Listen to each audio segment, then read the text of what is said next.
Hello everybody, welcome to our scenario reviews for the Dream Eater cycle. So normally how we do these reviews is that on our second rerun, once we finish it, we do all the reviews at once, and it just takes us a long time. So we're doing something a bit different this time, in which we're going to talk about it as we play them. So today we just recorded both Beyond the Gate of Sleep, it might be Gates of Sleep, I don't know, and Search for Kadath. So it's going to be split between the Dreamer side and the non-Dreamer side, and we're just going to release them quicker to get them into your hands sooner. And let's go talk about Beyond the Gate of Sleep. What do you guys think overall before we get to the areas? What do you think of this one? I think that this one's just like a really good introduction. Oh yeah. It's not too difficult. It lets you kind of cruise through the opening parts and get used to all the lore. Yeah, because the Dream Eater stuff is like where we start getting into the kind of the more, all of it's kind of weird, but like Dream Eaters is like that's where it's like getting really, really strange. Mm-hmm. And I like how it starts you exactly that with like, here is a trial against two old dudes, right? Yeah. You have to walk down the steps, and then you come into the room with the dudes, and then you have to go through the forest, and you don't want to stray from the path, what they say, but they're wrong. They're wrong. Yeah, you got to stray from the path. Travis, because I know you're big into the Dreamland stuff. You really like that. Does this scenario kind of fit that feeling for you? Yeah, the Dream Quest half is actually like literally just the search for Kadath. Yeah. It's the story. That's it. Yeah, that's cool. Follows it to a T. So what do we think kind of the theme for this one? Does it like hit those notes? Of, like, yeah, I think so too. Like it doesn't like, there's no like special mechanics I think really put it over the top or anything like that, so I'd give it like a 4, maybe 4.5, but like it does good. Yeah. I think that it also does a good job of your first time through kind of instilling a bit of fear about stepping off the path, right? Now in retrospect, once you played a few times, you know like it would be stupid not to, but it's something that you're kind of scared the first time it's happening, or at least I was. I'm kind of with you. I'm on more of a 4 than a 4.5. Yeah, I think that's fair. Cool. This one's no flying to the moon to drink space mead. Yeah. No, not yet. Not yet. Do we think this one's fun? Yeah. I think there's a lot of fun about it. The things I like that are really clever with this one is the fact that the doom threshold's really high. And when you see that, you're like, we have tons of time. But then it instills a sense of urgency with you down the steps. But as you're going down the steps, you're not drawing any encounter cards unless you draw an overzealous, like... Unless you try to. Yeah. And another thing that I think is really fun about it is that the flavor of exploring more in the woods is exhibited. The bad side of that is by one of the chits gets worse the more locations you reveal, and I think that's a very fun and fair way of doing that.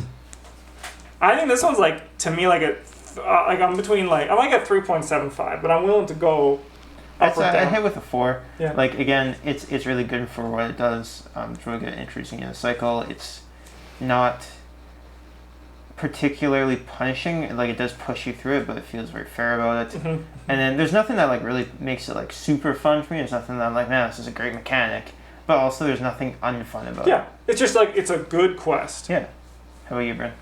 Yeah, no, I don't. That all sounds fair to you? Yeah, I really hate Zoogs, so any scenario in which I am allowed to murder them by the dozens, It's a good it's time. like pretty okay. It's pretty okay. Here forever. Do we think it's a relatively difficult scenario? No, this is like a 2. Yeah, this is a nice, easy cruise. I don't know. This time around, though, we had like the one Zoog, and you could not be where he was gonna be. That's maybe a 3. Like we did get kind of crushed on this the first time we played. Yeah. The first time we played it, we lost. Yeah, when we played. That's true. We did. Yeah, I'll hit with a 3 then, or 2.5, somewhere in there. Yeah, I'm gonna more on like the first time through. I think it's a 3, but I think overall it's a 2.5. It's like just an averagely once you know or have an idea of what to expect from the unrevealed locations and the monsters that can spawn later. And it's just it's like it does change. It's like just going back to when we played when you play Forgotten Age. This is like such a fun intro, and it has the same kind of feeling of exploring an area without the crap. Right, without that needlessly difficult junk. Without having to build an island deck. Yeah, Yeah, man, I hate the Forgotten Age. I was thinking about this other day. You know that like meeting of the little girl where she's happy and thinking about something, and then she's sad in the next one. And it's like thinking about playing the Forgotten Age and then actually playing the Forgotten Age, but they're both her being angry. That's so funny. That's really good. Overall, what do we think of Beyond the Gates of Sleep? I think like a 4. Yeah, I think it's a solid 4. Yeah. This scenario is a good one. Yeah. So as I was saying, I think this also does a great job of setting you up for the future. Like, there's a lot of cool stuff as well as the story, like going outside of the scenario. The setup to the cats coming, they're interacting with the zoos. Yeah, it does like do a good job of setting things up in an interesting way with like the conflict between the cats and the zoogs, and you're like, why are the cats and the zoogs fighting? And then sometimes why are the zoogs bringing tributes to the cats? Is that because the cats are the dominant species? And then Ralph Carr's there, and you're like, no, he's a normal person. Yeah. But I think Beyond the Gate of Sleep did a fantastic job of starting this cycle. Yep. I think it's just... I would actually like 100% recommend playing this one before the human side cycle, I think. I think so or too. the waking side. Yeah. I think also just... which is probably what they intend, because this is 1A and the other one's 1B. I'd also wager that my recommendation, like, you know, like I look at the full cycle when it's done and I can get a better feeling without playing it like over like 8 months, because that's how long it took us. Yep. I think this one, just on the deluxe set alone in what's included, I think this is like below Carcosa and Dunwich, but above the other two. I just think it's like a great Arkham horror story. What are you talking about? If you get the Forgotten Age one, you get to like, you actually get like 4 of the scenarios in the starting box. I feel, I can't help but laugh that both Lord of the Rings and Arkham had the same kind of cycle where their third box, it was like, how about we punch you in the face and you say thank you? And then they did. So yeah, these are short videos. If you've not seen our scenario reviews, we just talk about them briefly, give our thoughts, but I think Beyond the Gate of Sleep is really good. Talk about some other stuff too about them. Like, is there any particular cards you think are really interesting in it, or? I love, honestly, the swarming mechanic. I hate it, but I love it. I think it's just a fair amount of difficult. The one Zoog that splits apart afterwards, we in the recording that we just had that will be up before this video, because I'm not a psychopath, it became a super Zoog. Which was was an exciting time, but it was kind of scary. Like it almost killed me if I didn't have those cards in my hand. Yeah, like if it got to the point where if you were standing on a location it was gonna hunt to, you were just gonna die. Yeah, it was like 7 and 7. Yeah, huge. I do really like exploring the woods in this one, seeing all the neat locations. Like anything could be around the corner, and then you're like, ah, shit, it's a gug. But also like. And then there's like a trap door, and you're like, this seems like garbage, but then like it comes up later, and yeah, which is really cool. Yeah.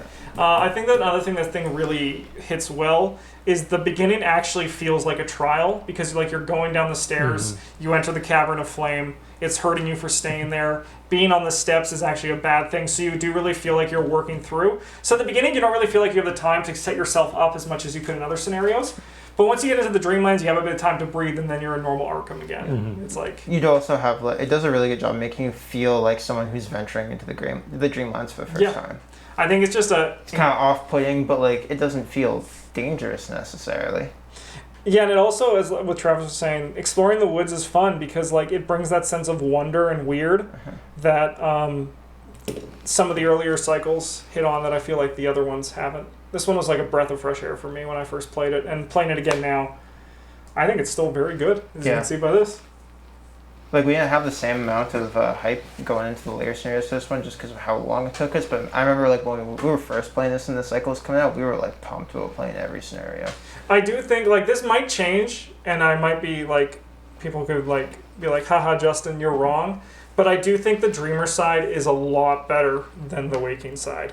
I think like the Waking side is fine, but the Dreamer side is like really good. Like it's really good. That's my thought anyway. I want to play them all before I make a decision about that. I'm gonna put my flag here though, and if I'm wrong, you can yell at me in the comments. But Bryn, I'll laugh at you. Yeah. Like in person. Oh yeah. All right. We'll see you guys in the next review video, which will be up in a few days. Actually, I probably will release them like the day after our video goes live, so these will come out weekly. But trust me, they're coming at a much quicker pace than we did before. And then we also have our player card reviews, which I know more people are interested in. Won't they know that when you just release this one the day after the other one? Yeah, but some people be like, okay, the next one's coming out this day. They can be like, all right, 1 week from now, I'm gonna make my coffee and watch these idiots talk about Arkham Horror. Yeah, give you guys something to look forward to in your pandemic hellscape. See ya.